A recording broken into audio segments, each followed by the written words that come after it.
Bonjour. Bonjour. Il y a un an, nous avions fait un point presse sur la situation du CHVA. Le début d'année a été difficile socialement dans votre établissement.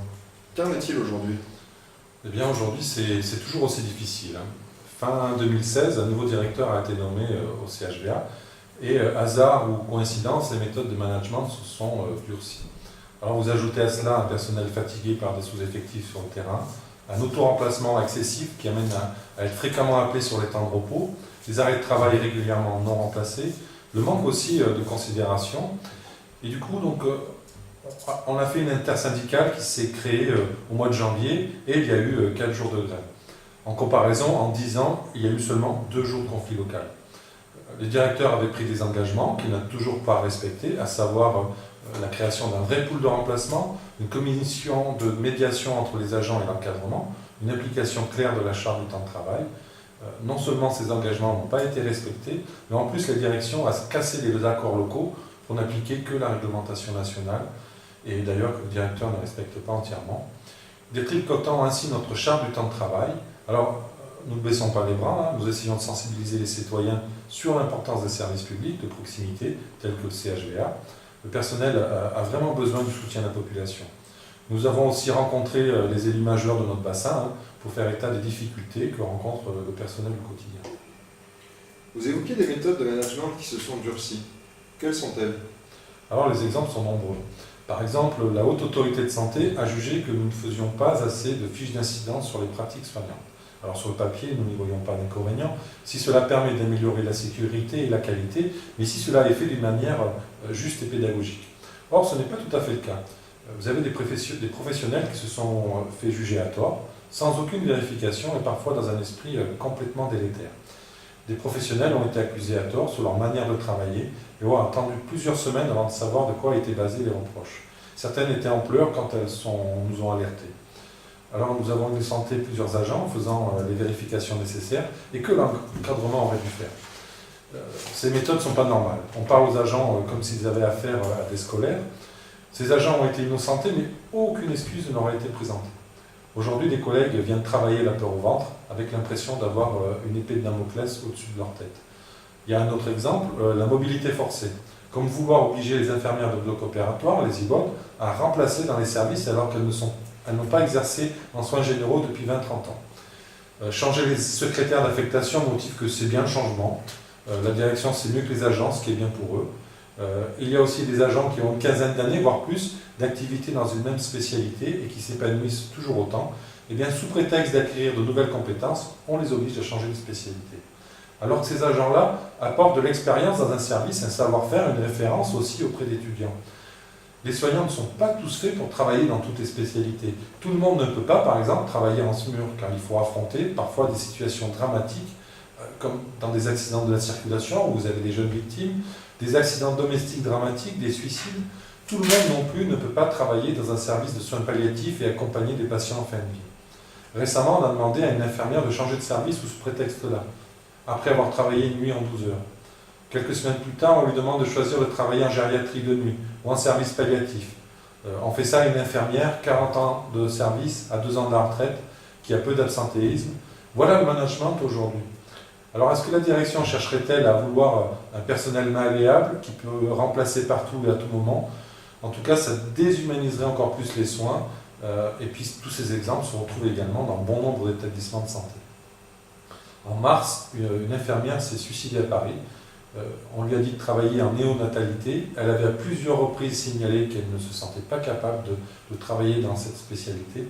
La direction ne l'a pas écoutée. Cette infirmière a été confrontée à une prise en charge difficile. Elle ne l'a pas supporté. Donc voilà les dangers de la mobilité forcée. Qu'en est-il du dialogue social au sein du CHVA? Alors on va dire qu'il est superficiel avec le directeur. Autant avec une partie de la direction, nous pouvons avoir des rapports cordiaux, des discussions franches et sincères, mais avec le directeur c'est difficile. Comment peut-on avoir confiance quand vous avez en face quelqu'un qui ne respecte pas ses engagements, qui s'emporte facilement en réunion, qui dénigre notre travail? Jusqu'au mois de juin, il y avait peu de contacts. Il se faisait essentiellement par courrier interposé. Nous avons eu des pressions aussi. Et puis, il y a un mois, le directeur nous a proposé de renouer le dialogue au vu de la situation. Alors évidemment, nous avons accepté car nous ne sommes pas fermés au dialogue, et au contraire, à condition bien sûr qu'il soit sincère et constructif.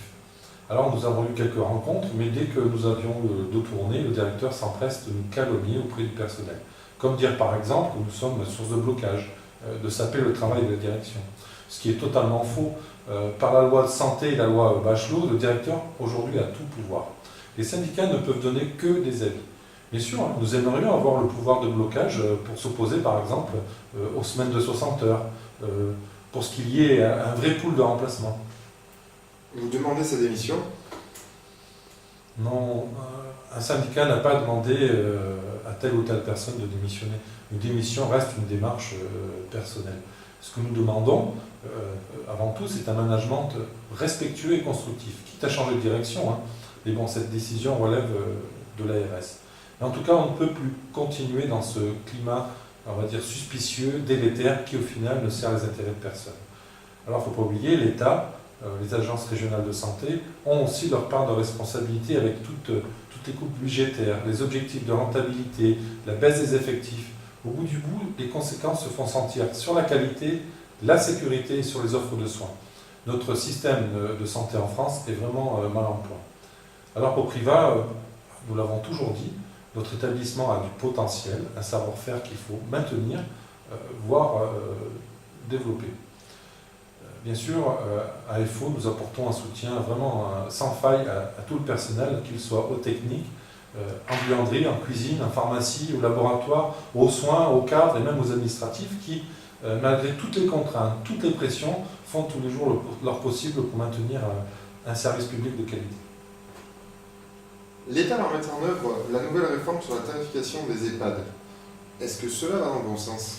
Non, pas du tout, c'est même une grande source d'inquiétude. Cette réforme ressemble à celle appliquée aux hôpitaux avec la tarification à l'acte, qui a conduit à l'accroissement rapide des déficits, à la suppression de milliers de postes. Le problème du forfait dépendance n'est pas réglementaire, il est politique. Au niveau de l'État, comme au niveau des départements, ce sont des choix politiques qui nous sont imposés.